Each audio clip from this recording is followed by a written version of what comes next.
Hey everybody, welcome back to RPG Imaginings. I was in the friendly local game store, Dragon's Lair in Omaha today, and I saw Cthulhu by Gaslight on the shelf, and so I picked it up.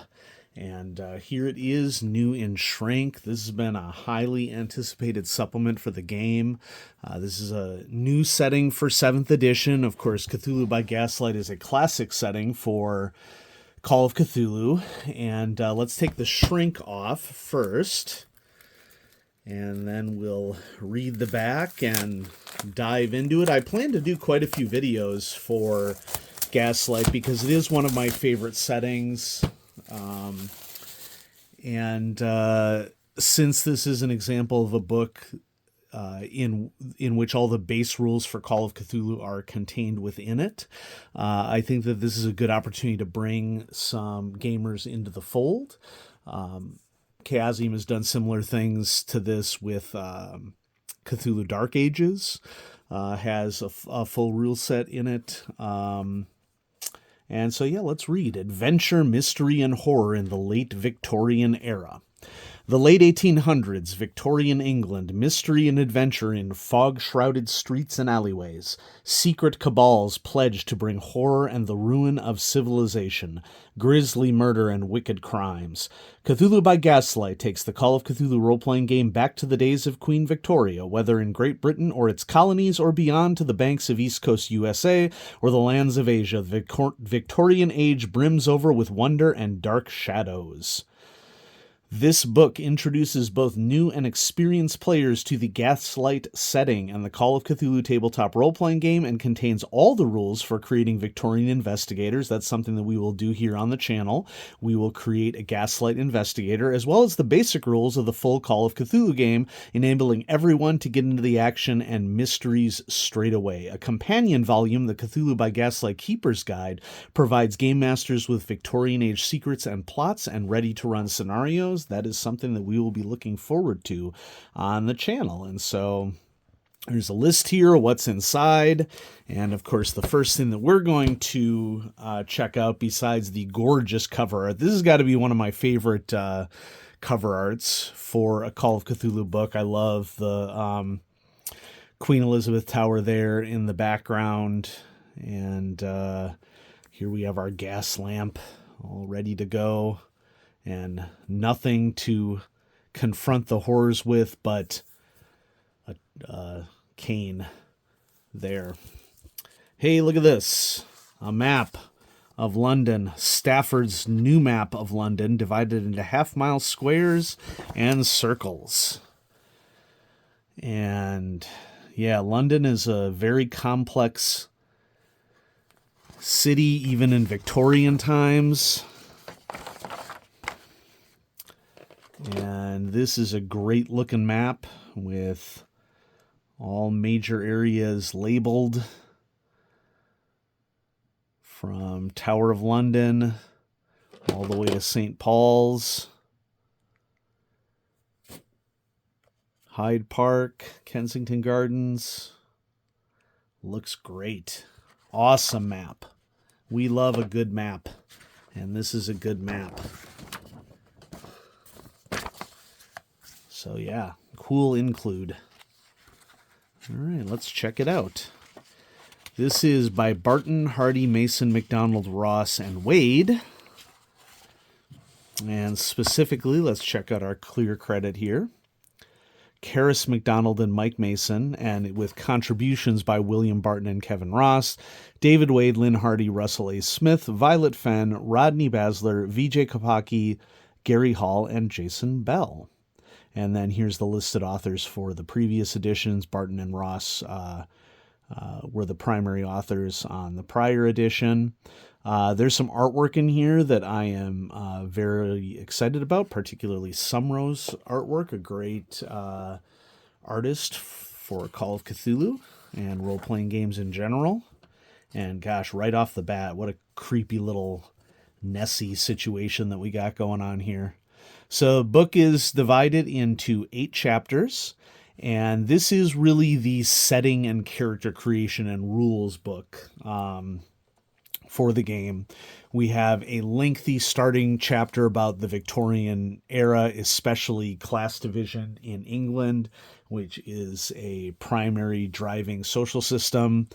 Then we have creating Gaslight investigators, money, equipment, and weapons.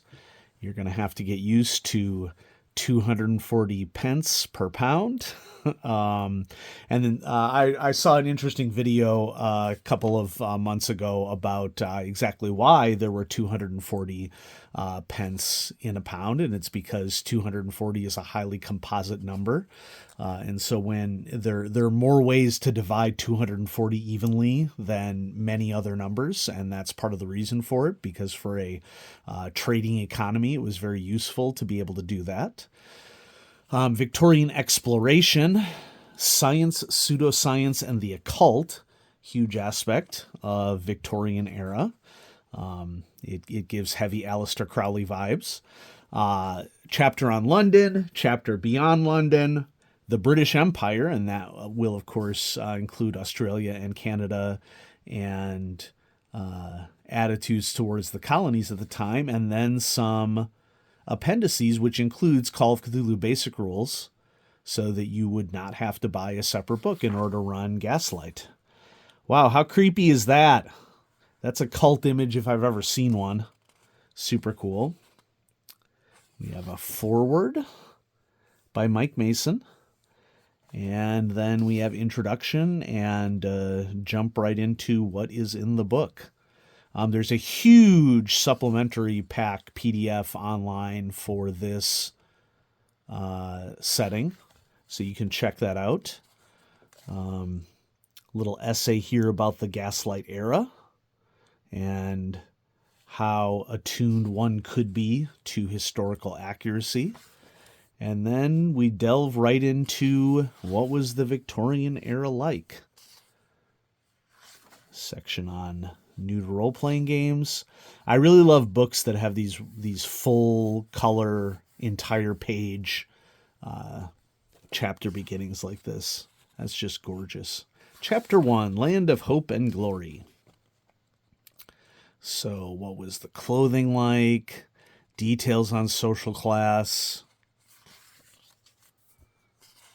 Different investigator groups.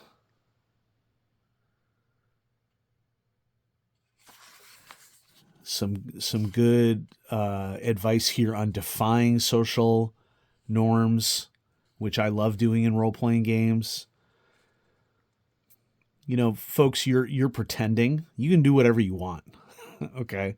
And so it's really up to each group individually as to how much they would want to play within historical accuracy. But I would always encourage folks to defy what is considered by some to be historical accuracy, because history is written by the victors and the privileged. And so just because there's a common narrative out there doesn't mean that it's the truth.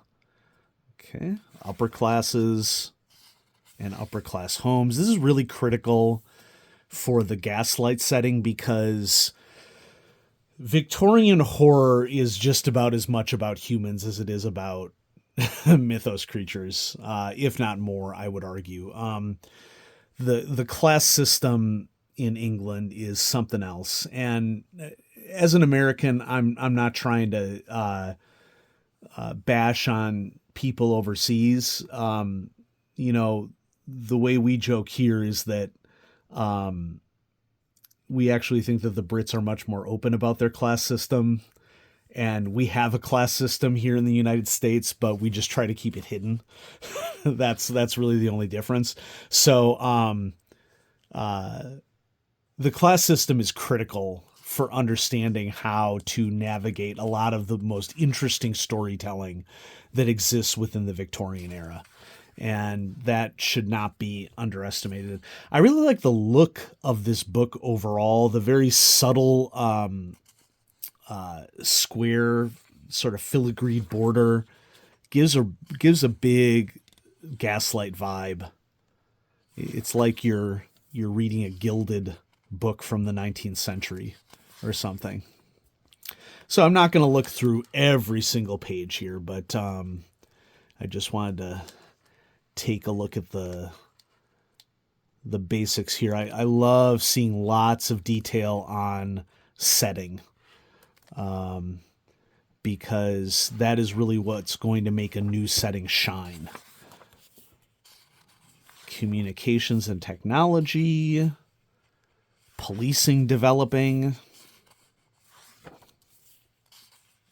firearms, late Victorian underworld, and then we get into creating Gaslight investigators. I'm just going to go ahead and skip this chapter because I will create a whole video on creating a Gaslight investigator. We have 2 ribbons in this one, and they are black in this case. That evokes sort of like the soot of Victorian industrial England. I like the choice. Money, equipment, and weapons. Okay. Folks, if you just try, do your best, it's not that difficult to understand Britain's money system once you understand that everything is based off of 240 pence and that 240 is a highly divisible number. Okay. So there are 20 shillings in a pound, and there's 12 pennies in a shilling. So 12 times 20 is 240. And then all the other different types of coins were invented. There's a really interesting history behind why different coins were invented in Britain over time. And a lot of it was just meeting exchange needs as they arose, or when a particular monarch wanted a particular coin being done, or their visage on a particular coin. And so all the details that you would need here, info on transportation, how much it costs, general price list for the Victorian era is, of course, critical because it is very different from the 1920s. What kinds of hand-to-hand weapons were available. There are options in here for Pulp Cthulhu, which is really good to see. Really loving the art style in here. That's cool. Yeah, you turned on your what's a who's it, and now you're gonna rue the day. Love it. Victorian exploration, of course, travel to Egypt, which was I don't know that colony is the right word.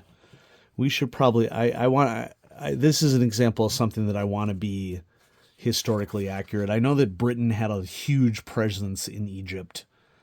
But I don't know the exact nature of it. I mean, the British were heavily involved with the Suez Canal, right? So Egyptian Exploration Fund, set up in 1882 by Amelia B. Edwards and Reginald Stuart Poole. The EEF funds numerous digs in Egypt and Sudan. Among its most high-profile beneficiaries is William Flinders Petrie, often credited as one of the earliest practitioners of modern archaeology. So there was certainly a British presence. Okay, here we go. So, 1882, the British occupy Egypt, starting a new British wave of Egyptomania, a fascination with the history and relics of ancient Egypt.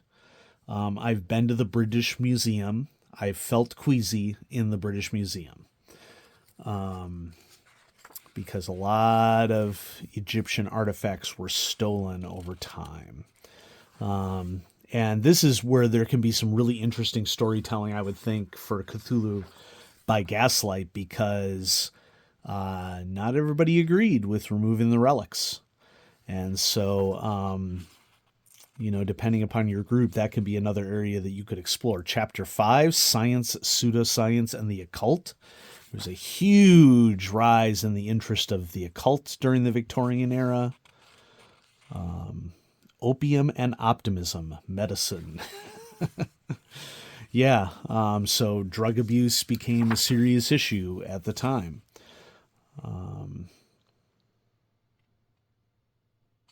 Asylums were big, and that continues in the 1920s era before we started understanding more about mental health. We have mesmerism, electrotherapy, phrenology, eugenics, but present in the area, and so huge villain potential here. Folklore research.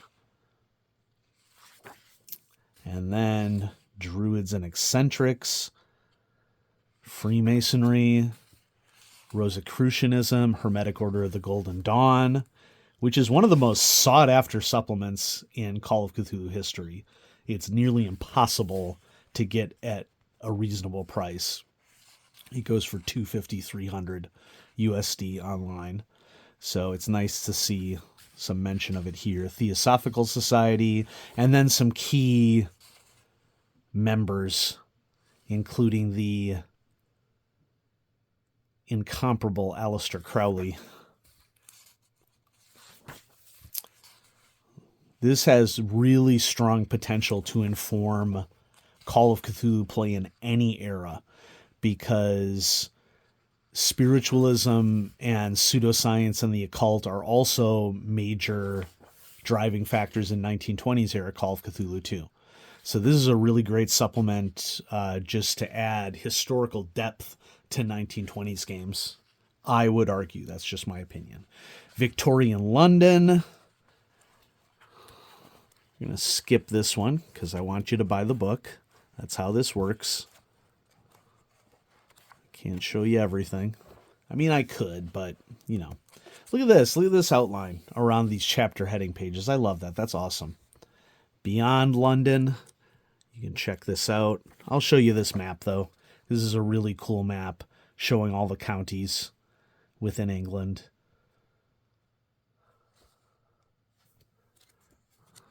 And we're going to skip ahead to Chapter 8, the British Empire. Here we have the Majestic on display.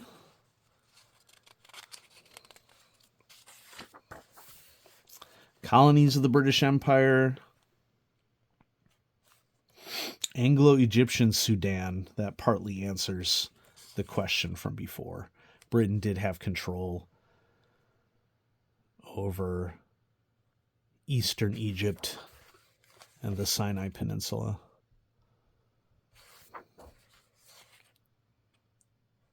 Australia, Caribbean, China, East Africa.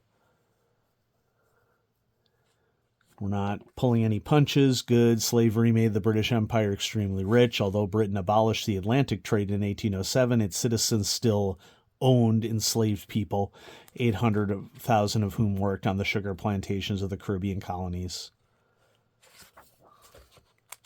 Egypt and Sudan.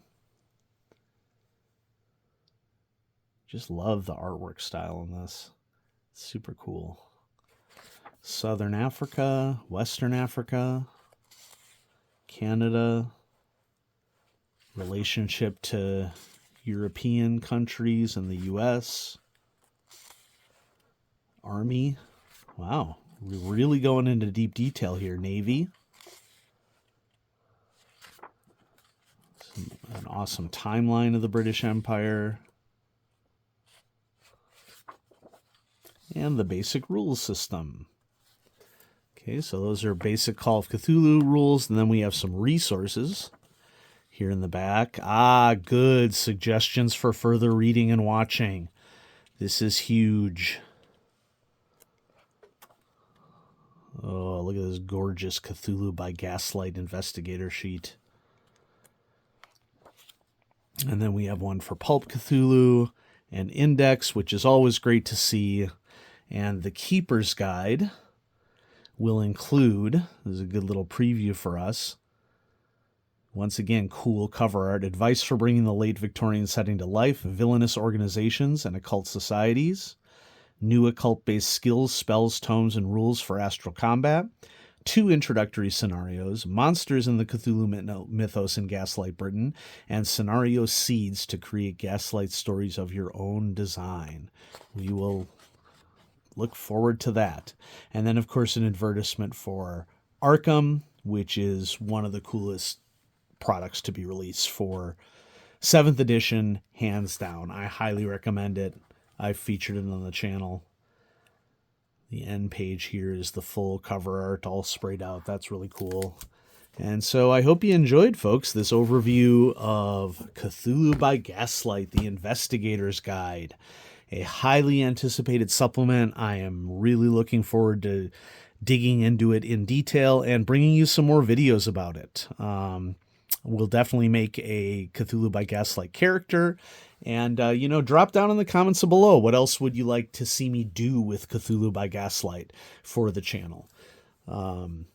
Because I love playing around with interesting and horrific settings.